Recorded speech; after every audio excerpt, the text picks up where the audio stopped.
enquanto não aparece o rosto, a gente vai falando só por áudio, por enquanto. Vamos lá, vamos Eu lá. tenho que esperar quase um minuto para te fazer outro convite. Seja bem-vindo à nossa live. Obrigado, obrigado, obrigado. Muito bom. Quanto tempo? Faz tempo, hein? Faz tempo. Muitos anos que a gente não se fala e nem praticamente tem a oportunidade de estar junto, né? Graças a Deus por isso. Fico muito Graças a satisfeito. Deus. Glória a Deus pela internet, né? Para quem É, não sabe, Pastor Marcos foi o meu primeiro pastor. Achou, glória a Deus, até que deu enfim, certo. apareceu. Para quem não conhece, é o pastor Marcos Roberto. Ele foi meu pastor durante muitos anos, até eu ir embora para São Paulo.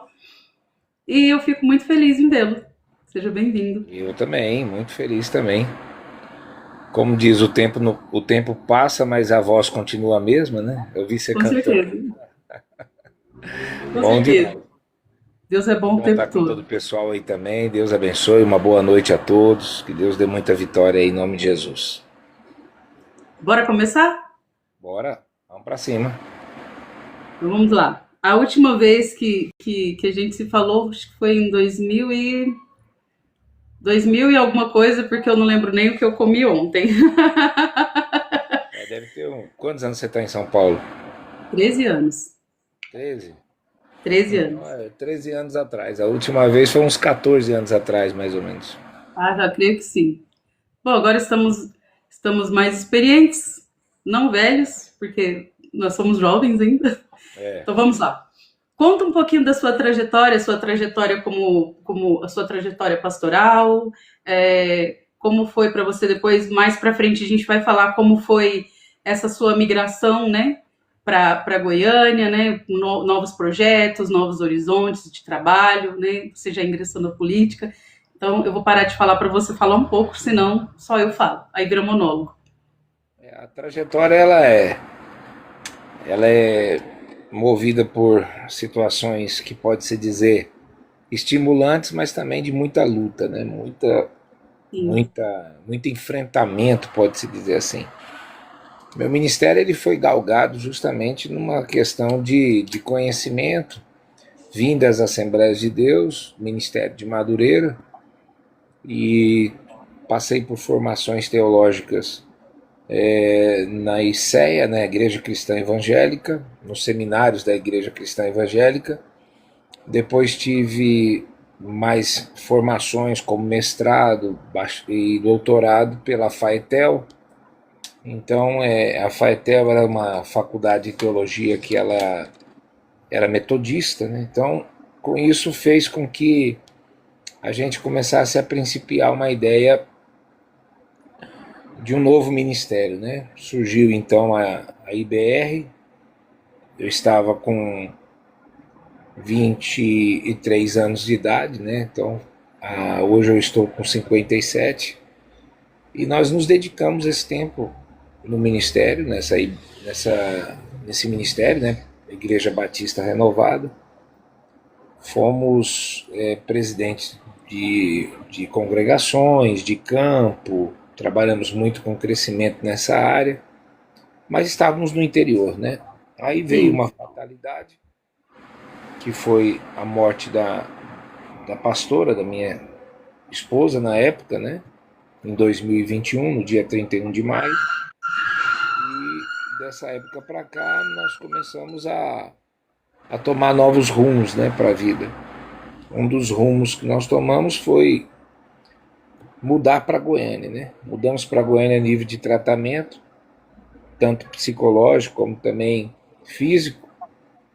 Ao vir para Goiânia, a gente pensava que estaríamos envolvidos apenas nessa questão ministerial, mas Deus abriu as portas e nós regressamos para o processo político como articulador, como coordenador de campanha, e voltamos para o processo político envolvido também com o ministério em si. Então, estamos praticando as mesmas obras no sentido ministerial, aplicando também a itinerância, mas também agora ao processo político, graças a Deus, envolvidos na política no estado de Goiás, né?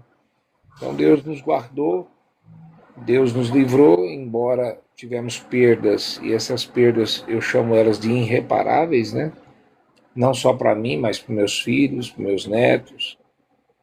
Deus me deu a graça nesse interino de ter 3 netos, né? 3 machinhos Deus me deu. Dois gêmeos, né? E o mais velho meu, o primogênito da minha filha, o Estevão, né? Então, me deu o Bernardo e o Benício, que é do meu filho. Deus me deu essa graça. Então, mesmo com as perdas irreparáveis, Deus foi abrindo portas, janelas, foi dando condições da gente ver a nossa herança sendo bendita no Senhor, que são os nossos filhos e os nossos netos, né? E com isso, graças a Deus, conseguimos, pode-se dizer que uma ressignificação. Sofremos 3 áreas, né? O desapego, a ressignificação e o redirecionamento, né? Então eu estou desfrutando desses processos, dessas 3 áreas aí. Se Deus quiser, é algo que deu um resultado muito grande. Foi difícil trabalhar sobre isso, né? Mas deu um resultado muito grande e eu estou de pé, graças a Deus, fazendo a obra do Senhor, com a minha família, com meus filhos, com os meus netos, sendo abençoado debaixo do sangue de Jesus Cristo. O importante é que hoje você consegue verbalizar a respeito, né, do ocorrido, e isso mostra uma cura, né? Isso mostra que você está curado, né? Lógico que a perda foi irreparável, mas vamos mudar um pouquinho o foco, né? Eu quero saber como foi para você ressignificar a sua vida na questão de trabalho, né? Como está sendo para você esse novo horizonte, né, do agronegócio? Você sempre foi do agro, né? Aliás, aqui em Goiás, aqui, o que manda aqui é o agro. Mas como foi para você sair da cidade onde você esteve praticamente a sua vida toda, ir para uma capital e enfrentar esses novos projetos? A capital em Goiás, que é Goiânia, ela é também fruto do agro, né? Então a gente só estranha um pouco pelo fato do trânsito, a dimensão que é maior, mas o ritmo é o mesmo ritmo, né? Goiano, aquele ritmo gostoso de ser, as comidas gostosas, né? Aquela vida da roça, como a gente sempre falou, né? Não, tô na roça, aquela coisa toda. Então, ressignificar no sentido de trabalho é algo que precisa ser pensado de todos nós. Primeiro, porque eu disse, a gente tem que sofrer um desapego. Sim. Desapego de tudo que aconteceu, desapego de tudo que ficou para trás, todas as feridas. É o que Paulo diz, né? Esquecendo-me das coisas que para trás ficam, eu prossigo para o alvo, né? Então, Filipenses, ele fala isso, né? Então, em seguida vem a ressignificação. E o que é a ressignificação? É deixar Deus mudar o nome da nossa dor, entendeu? É deixar Deus mudar o nome da nossa dor. A nossa dor, ela vai ser sempre conhecida se nós não deixarmos Deus mudar o nome dela. Então, por exemplo, a gente tinha sonhos, eu tinha sonhos, mas de repente eu me vejo como Maria, né? Maria queria também ser mãe, queria ter família, queria ter uma noite de núpcias, queria ter um envolvimento amoroso com José, mas de repente o Espírito de Deus a visitou e ela, por obra e graça do Espírito Santo, né, foi envolvida pelo Espírito Santo ao ponto de que a sua gravidez não teve nada de fruto da carne. Então, quer dizer, ressignificar é quando você entende que os teus sonhos ele podem sofrer uma adaptação no projeto que Deus tem. Então, quando diz respeito a isso, a gente entende que isso serve para a vida financeira, para a vida empresarial, para a vida do agro. Né? Hoje eu tenho minhas propriedades do mesmo jeito, só que eu pensei que eu nunca ia dar conta de ficar sem elas, mas hoje elas estão por um processo de arrendamento, né? Um processo de aluguel, e eu estou desfrutando de outros trabalhos, de outras fontes de renda que, graças a Deus, Deus não tem deixado faltar, entendeu? Então, a ressignificação para mim é dar a Deus o direito de mudar o nome da minha dor. Pronto. Sim. Isso é muito importante, né? E Deus, ele faz, ele trabalha na vida da gente de uma forma que a gente não entende. Num momento que a gente acha que acabou tudo, o Senhor vem, ele restaura, ele renova as nossas forças todos os dias, né? Para que a gente possa continuar na batalha, continuar levando a palavra de Deus, né? Isso é que é o mais importante. Eu estava vendo alguns vídeos seus aqui no TikTok, no Instagram. Foi o que eu te falei, a essência não mudou, você continua pregando com a mesma paixão, e porque o inimigo ele quer nos calar, né? Mas que bom que você continua pregando, continua louvando. Dá uma palhinha só antes da gente continuar. Canta pra gente. Antes de eu falar cantar alguma coisa, o processo da ressignificação, ele só é completo quando você sofre o redirecionamento.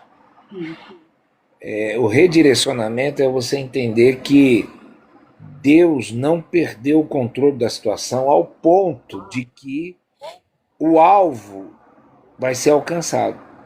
O trajeto pode ser mudado, entendeu? Mas o alvo vai ser alcançado. O que eu digo por isso? Deus podia ter pegado Israel na tirada deles do Egito e ter feito para eles um caminho muito mais rápido do Egito até a Terra Prometida. Mas Deus fez questão de deixar 40 anos ser vagados lá. Entendeu? Então, quer dizer, o alvo foi cumprido. O projeto foi cumprido. Mas a rota que foi mudada, o redirecionamento, é você aceitar que Deus mude a rota. Seja ela vida espiritual, emocional, amorosa, financeira, em todo sentido. Entendeu? Qualquer área da tua vida, Deus pode mudar a rota sem atingir o alvo. O alvo é ele que colocou, mas ele pode fazer um redirecionamento. Então, quando você ressignifica, você entende que o próximo passo é redirecionar, entendeu? O fato de redirecionar te dá condições de entender que o alvo vai ser alcançado. Vai dar tudo certo, entendeu? Esse é o processo. Inclusive, ontem eu fui na Batista, estão tendo as primícias, e quem pregou foi o pastor Tiago, e ele falou sobre isso também, né? Que Deus, ele muda a nossa rota. Às vezes a gente acha que vai seguir por um caminho, o Senhor vai lá e muda a direção, muda a rota, para a gente também não se perder, né? Muito bom, isso aí é uma verdade e a gente precisa aceitá-la, né? Para vencer os obstáculos da vida, senão a gente não consegue, infelizmente. Mas fica muito bom se a gente aceitar, a vida da gente amadurece e, na verdade, isso acaba se tornando uma inteligência emocional, né? Acaba se tornando uma inteligência emocional, porque você consegue minimizar os problemas, minimizar os sofrimentos e aceitar os processos, sabendo que o processo, na verdade, só tem um nome que a gente acha que é dor, mas Deus vai mudar, vai colocar treinamento. Pronto, vai ficar assim, top demais, entendeu? Aí dá para aceitar um pouquinho melhor, né? E Vixe, qual a lição que você tira? Qual a lição que você tira disso tudo? a lição que eu tiro disso tudo é que a vida, ela ela é composta por alguns pontos. O primeiro é que a vida, como diz Salomão, precisa ser vivida. Sim. Segundo, a vida, ela tem perdas, mas as perdas precisam ser vencidas.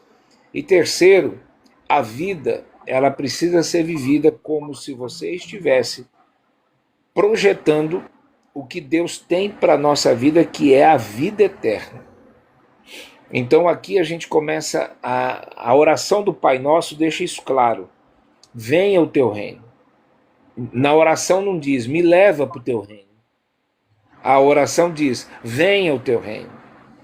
O fato de pedir para que a gente pede na oração, venha o reino, é para que essa vida aqui seja vivida num reflexo do que vai ser lá na eternidade.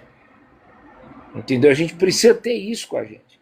Aí você não vai se dar por combalido, por vencido, por derrotado, por fracassado, porque você vai entender que deu tudo certo. Pronto. Glória a Deus. É muito bom estar aqui. Eu confesso que eu já entrevistei muitas pessoas E eu tô um pouquinho nervosa, porque você entrevistar o seu pastor é diferente, né? Faltam as palavras. E eu faço isso, ó, já há um tempinho já. Mas conta mais para nós. Nós estamos aqui para te ouvir. Então, dentro desse processo todo que eu passei, hoje eu tenho a felicidade de saber que Deus, ele estava em todo ponto preparando. Aconteceu um fato comigo um dia que eu fui pregar numa igreja e uma pessoa estava lá no púlpito e ela chegou por trás de mim antes de eu terminar a mensagem. Deus tomou ela em profecia e ela me disse assim: Você estava me perguntando por que ela e não você? Por que eu levei ela e não levei você? Hoje eu quero te responder. Meu Ele Deus. falou assim: hoje eu quero te responder. E ele respondeu da pior maneira que eu pensava, né? Porque ele disse assim: ela estava pronta, você não. Meu Deus. Então, Isso é de doer. a vida da gente, ela é um treinamento, ela é uma preparação para tudo, para que a gente alcance o que Deus tem para nós. Então, esse fato nos dá a entender que todo o contexto da Bíblia, seja sofrimento, seja guerra, seja vitória, tudo tem um fim proveitoso. A vida da gente é essa. Agora, o que, que nos resta? Ser feliz. Agradecer a Deus por tudo, levantar a cabeça, esquecer essas picuinhas, sair dos pontos de contenda, sair das pessoas amargas, sabe? Vencer os ciclos. Vence os ciclos, se afasta, muda, sabe? Não fica perto, não compensa, sabe? Sofrer por causa de pessoas amargas, de pessoas ressentidas, de pessoas doentes, sabe? Tudo tem um tempo. Olha Eclesiastes 3, tudo tem um tempo, tudo tem um tempo. Então, aprenda a vencer os ciclos. Venceu, aí faz o quê? Desapega. Depois ressignifica. Depois redireciona e bora para frente. Porque Deus vai dar a vitória, vai ser só vitória mesmo, pode ter certeza. Eu acho interessante. Tem uma frase que ela é muito interessante, que essa frase eu levo para a vida, que diz que o ontem você não tem controle sobre ele. E o amanhã você também não tem controle sobre ele.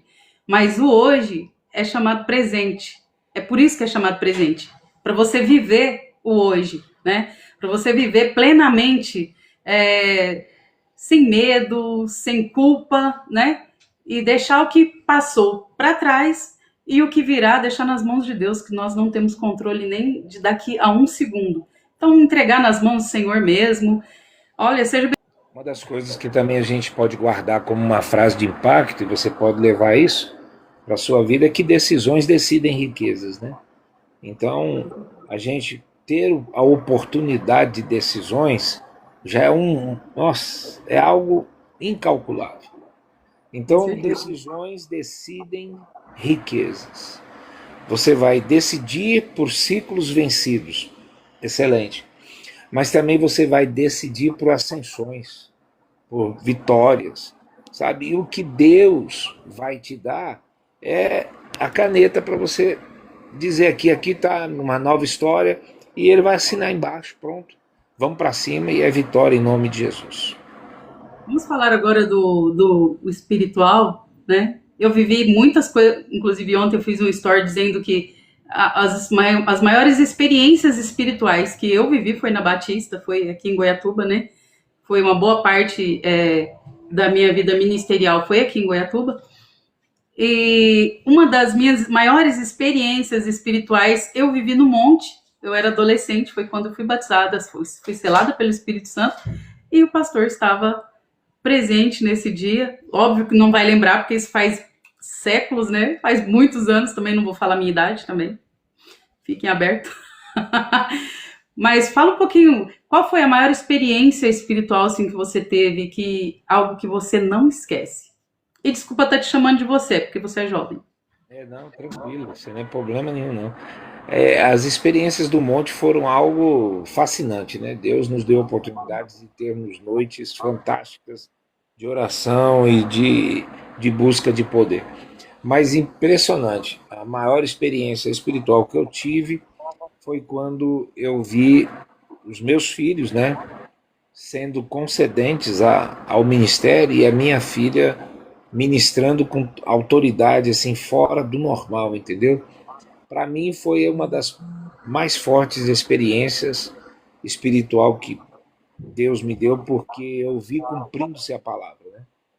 Que a minha descendência seria bendita no Senhor. Então aí foi uma experiência que até hoje, quando eu falo, eu me emociono. Quando eu vejo, eu me emociono. Quando ela vai pregar, a minha filha, eu tô perto, eu vou junto. Esses dias mesmo ela veio pregar num congresso aqui em Goiânia. Foi algo fascinante, algo que me impressionou. Então, o fato de vê-los na obra, no reino de Deus, pregando e falando, realmente me dá uma experiência anormal. Realmente é muito lindo ver a Camila pregando, ministrando, né? Deus a usa com uma autoridade assim sobrenatural. O Marcos também, ele toca muito. Eu sou muito fã dos teus filhos. São uma bênção, né? É uma bênção, graças. Isso aí é uma experiência espiritual fora do normal. Graças a Deus. 9 horas. Então deixa um louvor pra gente, depois a gente marca outro dia. Uma segunda etapa. Vamos comigo, qual louvor você lembra? Canta o que tiver no teu coração. Não, canta um pra gente fazer uma segunda aí, vamos lá.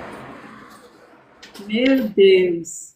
Uma que eu tenho até um vídeo seu, voz e violão, mas eu perdi esse vídeo, foi perdido no meio dos meus arquivos. É aquele: a dor de procurar e não achar uma saída. Pode cantar. Não, pode continuar. Não, eu quero te ouvir.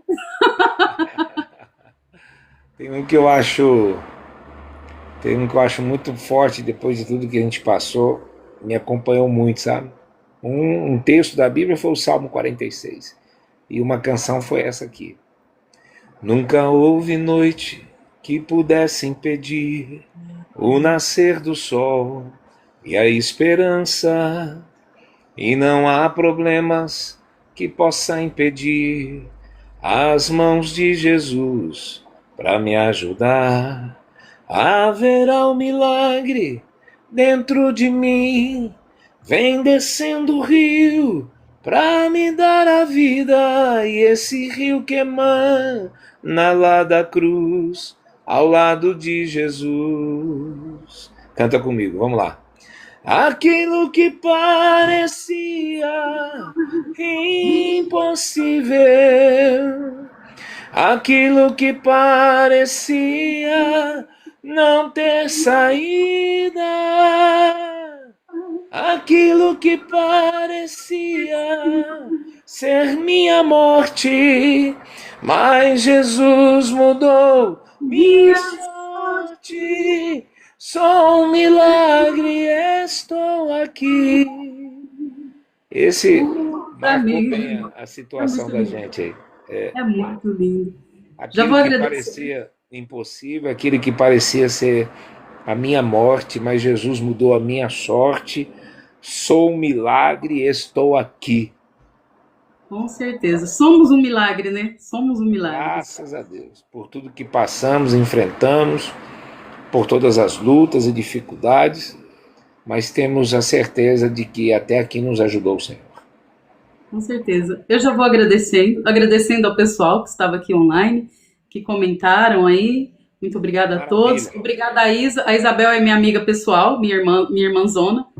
Eu coloquei ela como moderadora aqui da live. Muito obrigada por nos ajudar, por nos auxiliar. Ela está lá em São Carlos e se prontificou a nos ajudar. Segunda-feira nós temos um grupo. Depois, se vocês quiserem, toda segunda-feira eu ministro uma palavra via WhatsApp, sabe? Quem tiver interesse, quem quiser depois, você tem meu telefone, tá? Pode falar e mandar o WhatsApp para mim, que depois a gente coloca no grupo para a gente poder participar. Meu interesse é ministrar a palavra de tudo que Deus tem feito na vida da gente, espalhando aí em todos os lugares, tá? Depois você pode, quem quiser, você pode passar, tá bom? Já pode me incluir nesse grupo aí, eu tô dentro. Eu sei que a Isabel tá dentro também, porque nós somos um encarne. Mas muito obrigada por ter aceito. Sei que sua vida é corrida, não é fácil, né? Muito obrigada mesmo por ter aceito. Foi difícil, foi difícil. Não, mas Foi agora difícil. foi um treino. Agora nós vamos ter mais agora. Com Tá certeza, bom, com certeza. O então tá Pod bom. House vai ficando por aqui. Muito obrigada a todos que assistiram. Beijo no coração de vocês, a paz do Senhor. E se não Deus nos abençoe a vermos, todos. não nos vermos, bom dia, boa tarde, boa noite. Que Deus abençoe. Um abração. Com Deus.